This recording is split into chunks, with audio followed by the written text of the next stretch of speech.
Let's go live to Ukraine's ambassador to Australia, Vasyl Myroshnychenko. Ambassador, thank you for your time as always.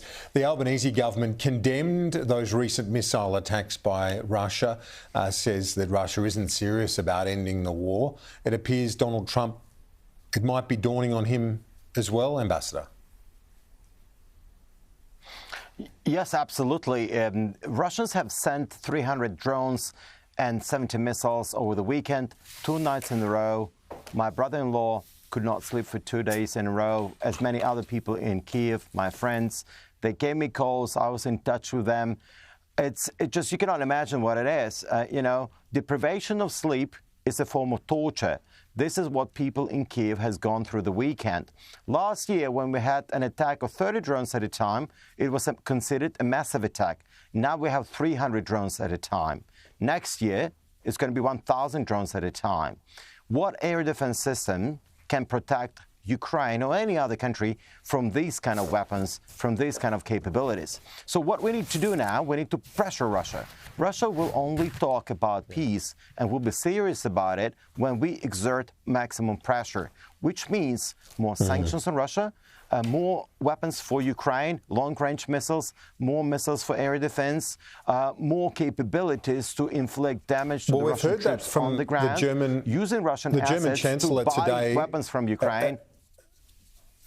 Well, the German Chancellor today announced exactly that, expanding the missile capability that Europe is now going to provide Ukraine in terms of allowing you to hit Russian military targets. How significant is that step? It's huge. We've been asking for that for the past 3 years.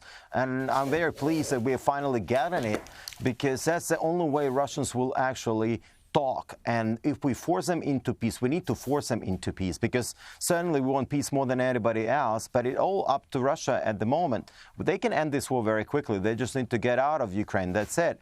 But now, to get them talking, we need to exert maximum pressure, freeze their banking system, impose sanctions on their shadow fleet carrying oil, stop buying Russian oil, and just do it and use that $300 billion, which are currently immobilized primarily in Europe and in the US, for the benefit of Ukraine, for Ukraine's defense, for Ukraine's rebuild.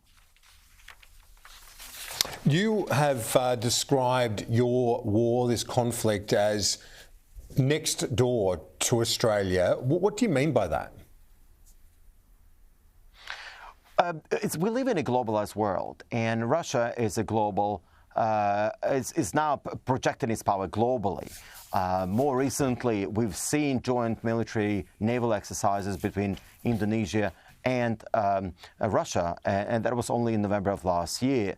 So Russian fleet was just out here in 1,000 kilometers north of Darwin, for instance. And as you know, Russians have been requesting an airbase in Indonesia, for their strategic bombers. They have a large Pacific fleet in Vladivostok. They're cooperating with North Korea. North Koreans fighting Ukrainians in Europe.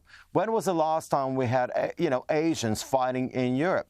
This is really extraordinary what is happening, and we're all in the same boat, because what Russia's war in Ukraine is an assault on liberal democracy, and we are out there protecting it.